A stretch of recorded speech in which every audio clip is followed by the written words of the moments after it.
Much once again. Thank you అండి. And ఇప్పుడు అనిల్ గారిని మాట్లాడవలసిందిగా రిక్వెస్ట్ చేస్తున్నా. ఫస్ట్ ఆఫ్ ఆల్ ఇక్కడికి వచ్చిన ప్రతి ఒక్కరికి కూడా వెరీ గుడ్ ఈవినింగ్ అండి. లాస్ట్ ఈవెంట్లో మా సాంగ్స్ అన్నీ మీకు నచ్చినాయని అనుకుంటున్నాము. అండ్ ఇప్పుడు ప్లే చేసిన ట్రైలర్ కూడా మీ అందరికీ చాలా బాగా నచ్చిందని అనుకుంటున్నామండి. But thank you so much for watching that. And TV విషయానికి వచ్చేటప్పుడు తిమ్మరాజుపల్లి టీవీ మూవీ దగ్గరికి వచ్చేటప్పటికి మనకి 80s 90sలో సినిమా సెలబ్రిటీస్ మాత్రమే తెలుసు. బట్ మన ఇంటికి వచ్చిన first satellite celebrity TV. Of course ఇప్పుడు అది అందరూ మిస్ అవుతున్నారు. పల్లెటూరులో ఉన్న వాళ్ళే పల్లెటూరు మిస్ అవుతుంది, సిటీకి వచ్చి పల్లెటూరు మిస్ అవుతున్నారు. ఈ టైంలో సిటీలో ఉన్న వాళ్ళు కూడా పల్లెటూరు వాతావరణాన్ని మిస్ అవుతున్నారు. కాబట్టి ఎప్పుడు టైం దొరికినా వీకెండ్స్ అలాగే నేచురల్ స్పాట్స్కి వెళ్తూ ఉంటారు వెకేషన్స్కి. బట్ April 17 నుంచి డెఫినెట్గా మీరు వెకేషన్కి వెళ్దాం అనుకుంటే తిమ్మరాజుపల్లి టీవీ మూవీకి రావచ్చు.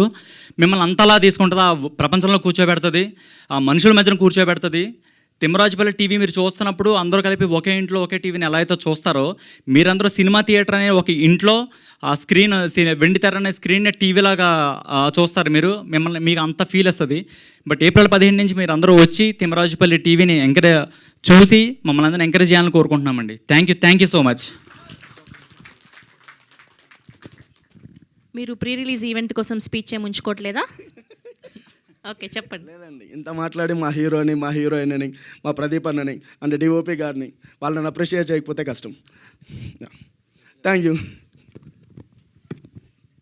థ్యాంక్ యూ అండి. మీ ముగ్గురిని కూర్చోవలసిందిగా రిక్వెస్ట్ చేస్తున్నాం. అండ్ ఇప్పుడు అమ్మ రమేష్ గారిని అండ్ సత్యనారాయణ గారిని వేదిక మీద జాయిన్ అవ్వాల్సిందిగా రిక్వెస్ట్ చేస్తున్నాం.